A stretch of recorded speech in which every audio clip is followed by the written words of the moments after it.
Assalamualaikum warahmatullahi wabarakatuh dan salam sejahtera. Saya ucapkan kepada guru-guru, rakan-rakan dan semua warga SMK Konvent Taiping. Saya, Alia Maisarah binti Ahmad Anwar dari kelas 3 Mawar ingin merungkaikan satu persatu tentang bahaya dadah.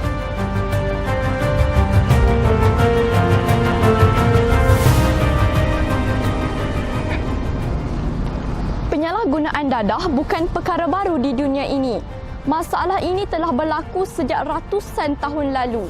Dadah yang merupakan ubat penahan sakit sebenarnya tidak berbahaya jika tidak disalahgunakan.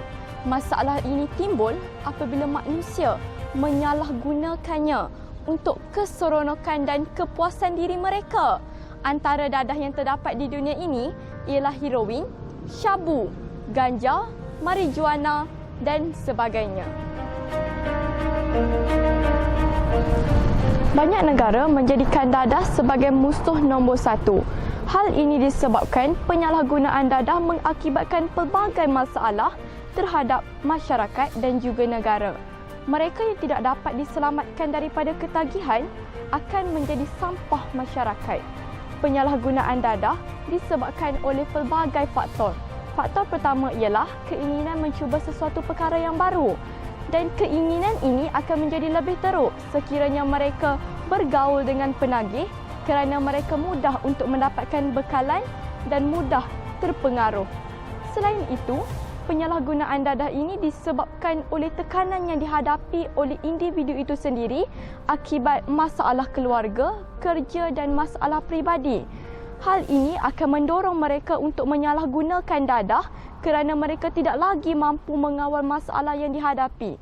Akhirnya, dadah menjadi teman setia untuk melepaskan tekanan.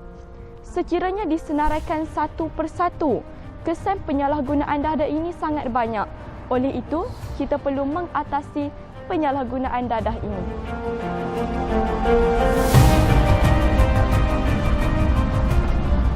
Kalau tiada angin, masakan pokok bergoyang.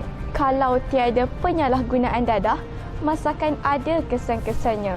Satu daripada kesan-kesan penyalahgunaan dadah ini boleh dilihat pada perempuan-perempuan yang sedang hamil. Kajian terperinci menunjukkan bahawa dalam tempoh kehamilan, penyalahgunaan dadah ini mampu memudaratkan perkembangan janin. Dua risiko utama akibat penyalahgunaan dadah ini ialah kecacatan rupa paras dan tingkah laku yang tidak normal.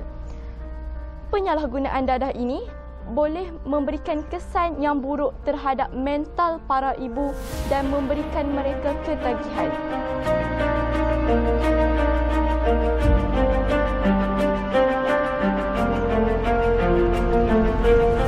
Selain itu, penyalahgunaan dadah juga akan memberikan kesan yang buruk terhadap institusi kekeluargaan.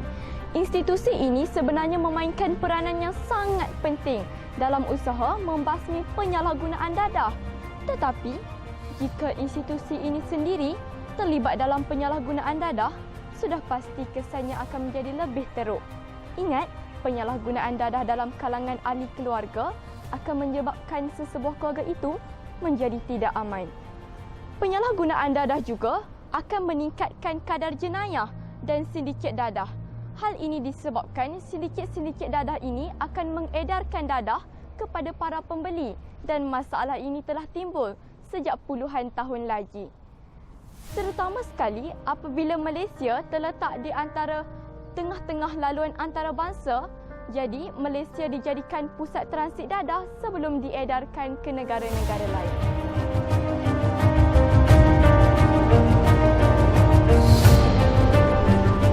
Hadirin, penyalahgunaan dadah juga boleh mengakibatkan pembaziran wang. Contoh yang paling jelas ialah pada penagih dadah itu sendiri.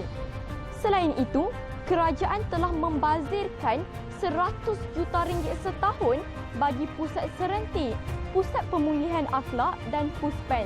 Tambahan lagi, RM138,000 sehari diperuntukkan kepada 11,500 pelatih di pusat-pusat serenti.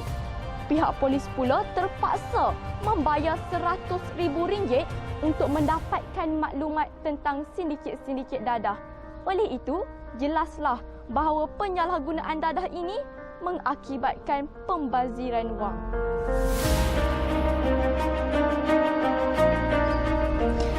Cara utama mengatasi penyalahgunaan dadah ialah memberikan pendidikan awal kepada para remaja tentang bahayanya dadah.